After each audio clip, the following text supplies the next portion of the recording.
It was supposed to be a normal Saturday.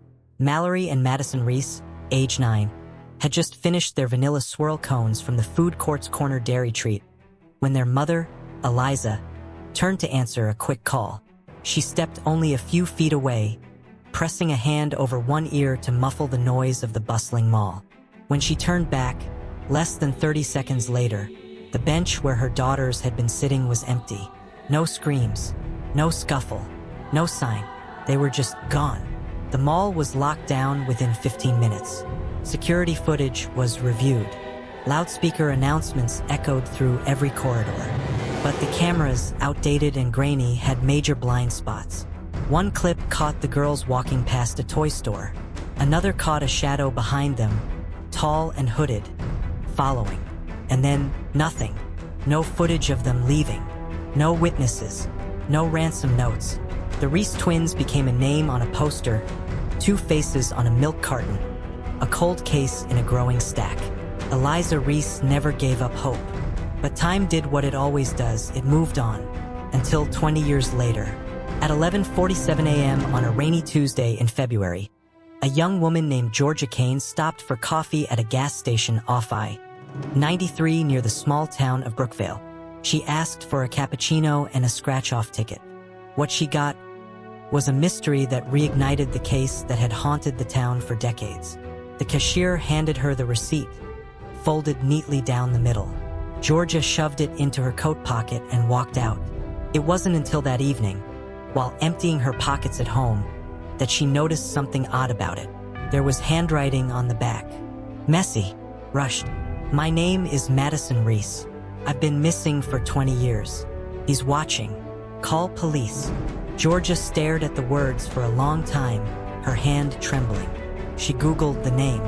Two identical faces filled the screen, young, smiling, with matching freckles and shoulder-length curls. The headline, Still Missing Mallory and Madison Reese. Last seen 2003. Georgia called the police. Within 24 hours, the case was reopened. Detective Rory Callahan, who had been fresh out of the academy when the Reese case went cold, was now in his early 40s, and no less haunted by the memory. He never forgot the twin girls who vanished under his nose. He'd been working traffic outside the mall that day, his first major assignment. Now, 20 years later, he had a second chance. He drove straight to the gas station where the note was found. The receipt led back to a sale recorded at 11:47 a.m. A single cappuccino and a $5 scratcher. The clerk on shift, a nervous college student named Ray, confirmed the customer was female, wearing a gray hoodie, sunglasses, and a limp. We thought she was just sick or something, Ray said. She didn't say much, looked tired. Callahan pulled the footage. It showed the woman from behind, shoulders slightly hunched, hands tucked deep in her pockets. She looked over her shoulder 3 times in less than a minute, but the angle never caught her face. Then, just before exiting, she turned slightly, partial side profile, enough to freeze Callahan in place. The jawline, the faint scar above the eyebrow. He pulled up the childhood photos. Madison had tripped during recess a few weeks before her disappearance. Required 6 stitches. The scar had healed but never vanished. Could it really be her? Was she still alive? The receipt note was taken for forensic analysis. Ink age, pressure, paper consistency, all aligned. The pen ink hadn't been written long before it was handed over. But more chilling was the fact that there was no corresponding camera footage of her outside the store. No footage of where she came from. No footage of where she went. As if she'd slipped in and out of existence like a ghost. Callahan reopened the original case files. Every lead, every tip, every lie. He re-interviewed Eliza, now gray-haired and quiet, living alone in a small home with boxes of unsent birthday gifts and old cassette tapes labeled, "For Maddie and Mal." I always believed, Eliza whispered, clutching the receipt in her hand. Always. The media got wind of the story. Note found on gas station receipt may link to missing twins. The internet exploded. Reddit threads reopened old theories.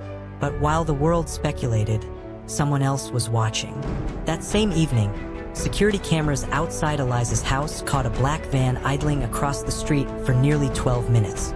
The license plate was obscured by a plastic shield. The driver never got out. Then the van rolled away, silent and slow. The next morning, Eliza found something under her welcome mat. Another receipt. No store name, just a blank thermal slip, slightly damp from the dew. Scrawled in the same handwriting as before. "It's me. I saw you on the news. Don't trust them. I'll leave a sign." Eliza called Detective Callahan immediately. That night, she slept in her guest room with the lights on. She never saw the man who slipped into her backyard at 2:13 a.m. Dressed in black, gloves on, moving fast. He retrieved something from beneath her porch steps. It was a small wooden box. Inside were a Polaroid photo of the twins, but older, around age 14. A silver bracelet with the letters M+M engraved on the inside, and a slip of paper with one sentence. "Only one of us made it out." The next morning, Callahan stared at the photo for hours. One twin was smiling. The other had a hollow look in her eyes. And behind them, just barely in frame, was the reflection of a man in the glass window. Half hidden, unmistakable. The same face Callahan had seen on an old suspect list. A man who'd worked mall maintenance during the summer of 2003. A man who vanished 3 days after the girls disappeared. He circled the name in red ink, Gregory Voss, and as he tapped the photo, his phone buzzed. It was Georgia Kane. She'd gone back to the same gas station, and another receipt had been slipped into her bag. This time, it simply said, "I can't run anymore. He knows. Meet me where it started." Callahan's heart pounded. Where it started was the mall, except it had shut down in 2012 and had since been condemned. But he knew what he had to do. He grabbed his badge, his flashlight, and his sidearm, and he headed for the place where the twins vanished. He didn't know what or who he would find, but the message was clear. Someone had returned, and 20 years of silence was finally breaking. The Westbrook Plaza Mall had once been the heartbeat of the town. Glittering skylights, indoor fountains, the smell of soft pretzels and new sneakers floating through every corridor. Now, it was little more than a skeleton of the past. Graffiti-stained walls, shattered glass skylights, and the rusting echoes of a place abandoned long before anyone cared to remember. Detective Rory Callahan pulled up just after midnight. He killed the engine and let the silence settle. The chain-link fence around the property had been ripped open long ago. Teens used it as a place to dare each other after dark.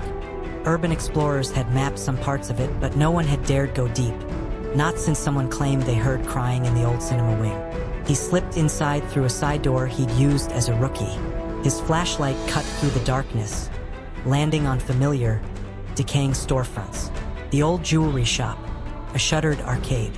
The food court, still recognizable despite the rot. Where it started. 20 years ago, Mallory and Madison Reese had been sitting on a bench just 10 feet from the now-collapsed dairy treat counter. He could still remember the yellow police tape and Eliza's scream echoing through the atrium. Tonight, the air was thick, wet, silent. He walked the mall's inner ring slowly, noting a trail of fresh footprints in the dust. Not animal, human, small, women's shoes, size 6 or 7. He followed the prints. They led past the old toy store, where one of the twins had last been spotted on camera, and toward the elevator shaft at the far end of the south wing. The elevator hadn't worked in over a decade. Still, the doors were partially pried open, and someone had spray-painted something on the wall beside it. The past doesn't stay buried. Callahan wedged himself between the cracked doors and shone his light down the shaft. A metal maintenance ladder ran along the side. It descended into blackness. He hesitated for a moment, hand tightening around the flashlight. Then he began to climb. The air got colder with each rung. Dampness crept in. Finally, he dropped into the basement level, a place rarely mapped. Storage corridors, boiler rooms, forgotten hallways built when the mall was first constructed in the early 80s. He walked slowly, following the footprints and smears of dirt, until he reached a door with a flickering push light above it. He pushed it open. The room beyond looked untouched, clean in a disturbing way, like someone had been living there. A cot, a desk with papers, a half-eaten granola bar, a small space heater, and on the desk another receipt, handwritten on the back. I don't have much time. Couldn't save her. But maybe I can save myself. His chest tightened. He looked at the cot. A thin gray blanket, a sweatshirt balled up like a pillow, and beneath it, something shimmered. He reached for it. A silver chain. Attached to it was a pendant shaped like two intertwined hearts. Engraved on the back, M and M. Forever.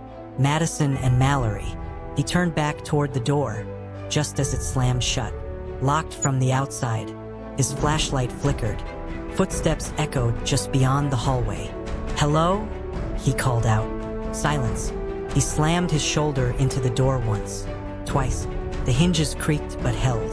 Someone had reinforced it from the outside. He drew his pistol, backed away, and looked for another exit. That's when he noticed something else. Underneath the cot, a small metal box. No lock, just a snap latch. He opened it. Inside were a pile of newspaper clippings about the twins' disappearance, a drawing of a man, rough sketch, angry lines, hollow eyes, and a journal, thin, fragile. The first page read, "I am Madison Reese, and I've been gone for 20 years. The entries were dated, most from the past year. She described being taken, drugged, hidden in a room with no windows. How she and Mallory were separated after a week. How their captor, G, never showed his face but always wore a mask. How he gave them new names, told them they were orphans. How they were moved from place to place. And then one entry stood out. Mallory didn't make it. She tried to run. I saw him carry her body into the woods. He buried her. I know where." Callahan sat back, heart thudding. So Madison had survived, and Mallory hadn't. But where was Madison now? Was she the one who locked him in? Or had someone else found this hideout and used it to trap him? The light flickered again. Then footsteps, closer now. He raised his pistol. The footsteps stopped just outside the door. A shadow passed under the crack. Then a voice, soft, raspy. "You shouldn't have come alone." It was female, but older, hardened. "Who are you?" Callahan asked, voice sharp. Silence. Then a whisper. "I tried to tell them. I tried. Madison." More silence. Then footsteps again, this time retreating. He pounded on the door. "Wait, I can help you. Madison." A minute passed. Then two. Finally, something slid under the door. A photo. It was a grainy, recent image, taken from inside a moving vehicle. It showed a girl in a hoodie entering a diner. In the reflection of the glass door, behind her, a man. The same man from the Polaroid. Callahan recognized him immediately. Gregory Voss. He had survived, and he was still with her. He heard a sharp clunk outside, the door's bolt unlocking. When he opened it, the hallway was empty. No footsteps, no woman. But taped to the wall across from him was another note. "She's not Madison anymore. He changed her." And beneath it, one final sentence scrawled hastily. "Meet her tomorrow at the diner. She won't remember you." The diner was called Maple Jack's, a forgotten 24-hour greasy spoon with faded vinyl booths and a flickering neon sign just off Highway 7. It was the kind of place that had survived on truckers, locals, and the occasional night owl long after the new interstate pulled most traffic away from Brookvale. Detective Rory Callahan parked across the street in an unmarked sedan just before 7 a.m., per the note's instructions. The air was crisp and gray. Clouds hung low, threatening rain. He sat, watching, heart beating faster than he cared to admit. He wasn't sure what he expected. A tearful reunion? A violent confrontation? Nothing at all? Then, at 7:12 a.m., the bell above the diner door jingled. A woman entered. She wore a hooded sweatshirt, gray and oversized. Her hair was tucked beneath a knit cap. She looked down as she walked to a booth near the window. She was alone. Callahan took a deep breath, grabbed the photo and the old journal from his passenger seat, and stepped out of the car. Inside, The warmth hit him like a wave. The scent of burnt coffee and syrup clung to the air. She didn't look up when he approached the booth. "Madison?" he asked, voice barely above a whisper. She looked up, startled but not scared, just confused. Her eyes were a deep brown, rimmed with shadows. Tired, wary. Something about her looked fractured. "I don't go by that name," she said slowly. "What do you go by?" She hesitated. "Mel." Callahan nodded once. "Mel, then. Can I sit?" She paused, then nodded. He slid into the booth across from her. "I got this from you," he said, holding up the receipt. Her eyes didn't change. No flicker of recognition. "I don't know what that is." "I think you do," Callahan said, sliding the photo next to the receipt. It was the diner photo, the one showing her walking in, and Gregory Voss just behind her. She stiffened slightly. "I don't know him either." Callahan leaned in. "He took you 20 years ago. You and your sister. You were 9. "No," she said firmly. "You're wrong. You're Madison Reese." "I'm not." He pulled out the journal next. "I found this in a room below the mall. You wrote it, your handwriting. You even described the scar above your sister's eyebrow. That's not something people make up." Her breath hitched just slightly. "I think he made you forget," Callahan said gently. "Or made you believe forgetting was safer." Silence. The waitress came over, refilled her coffee, and left without a word. Finally, Mel Madison spoke. "I remember pieces," she whispered. "Dreams. A room with green walls. A song playing. Always the same song. A girl next to me who cried a lot." Callahan leaned in. "Do you remember her name?" She shook her head slowly. "I remember waking up in a different place. They said I was rescued from a fire, that my parents died, that I had no relatives." "Who said that?" "The man in the photo, but he had a different name then.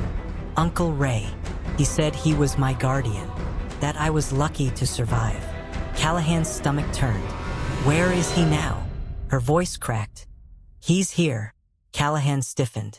"In the diner?" She shook her head. "No. I mean, he's nearby. Always nearby. He watches." She pulled a small notebook from her coat and slid it to him. Inside were dozens of handwritten times, dates, and locations. Receipts, restaurants, motels. Each one meticulously cataloged.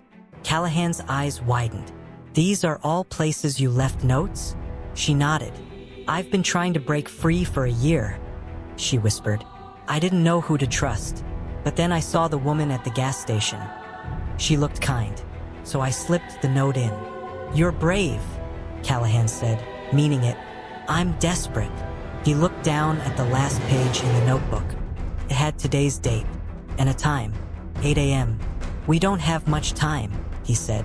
Mel Madison reached into her pocket and pulled out a small, torn piece of cloth. It was faded plaid, piece of a child's dress. "This was hers," she said, voice trembling. "Mallory." Callahan stared at it. She didn't make it, did she?" Madison looked out the window. "He hurt her when she tried to run. He said I could live if I stayed quiet. And so I did, for years. But I see her in dreams. I see her all the time." Callahan's throat tightened. "You were a child. You did what you had to do." Madison turned to him, her voice low. "He buried her. In the forest. Behind the house. I think I can take you there." Callahan's phone buzzed. Text from HQ. "Gregory Voss. Confirmed location ping. Red Mercury Motel, 4 miles east of your current position. Surveillance active. Units en route." He looked up at Madison. She looked paler now. Eyes locked on something outside the window. Callahan followed her gaze. Across the street, just beyond his parked car, stood a figure. Black hoodie, sunglasses, still, watching. Then he turned and walked away. Callahan stood. "We're moving now." But Madison didn't follow. "I need to get something first," she said. "What?" She pulled a small key from her boot. "I left her bracelet in a locker. I visit it sometimes. It's the only thing I have left of her." Callahan hesitated. "We don't have time." She looked up, eyes glistening. "Please." He relented. She gave him the locker's location, 2 blocks away, Old Bus Terminal. He drove her there in silence, glancing in the mirror constantly. Inside, the terminal was deserted. She ran ahead to the locker, typed in the code, opened it, pulled out a small wooden box. Then she turned, and a shot rang out. The locker glass shattered beside her. Callahan dove to the ground, grabbing her by the arm. More shots echoed from outside. He pulled her behind a column. "Move!" he barked, drawing his weapon. She clutched the box like a lifeline. They ran toward the rear exit, bullets chasing them. As they burst out the back, a black van peeled out from behind a dumpster. Tires screeching, engine howling. The same van from Eliza's house. Callahan fired twice, shattering a headlight, but the van sped off. He turned to Madison. She was shaking, crouched behind a utility pipe. "I told you," she whispered. "He never lets me go too far." Callahan grabbed her hand. "We're ending this. Now." But as he opened the box, he froze. Inside wasn't a bracelet. It was a Polaroid of Mallory, alive, but not alone. She looked older, worn, and standing beside her was Gregory Voss, smiling. Detective Rory Callahan stared at the Polaroid, heart thudding in his chest. It was her, Mallory Reese, 20 years older, but undeniably her. The same arched brows, the same dimple when she half smiled. She looked worn down, gaunt even, but unmistakably alive. And beside her, hand resting on her shoulder, was Gregory Voss. Callahan looked at Madison. "No, Mel." Clutching the wooden box, her face pale and unreadable. "You said she died." "I thought she did," Madison whispered. "I saw him take her into the woods. And then he came back alone. He said she was gone. I believed him." Callahan's mind raced. "Where was this photo taken?"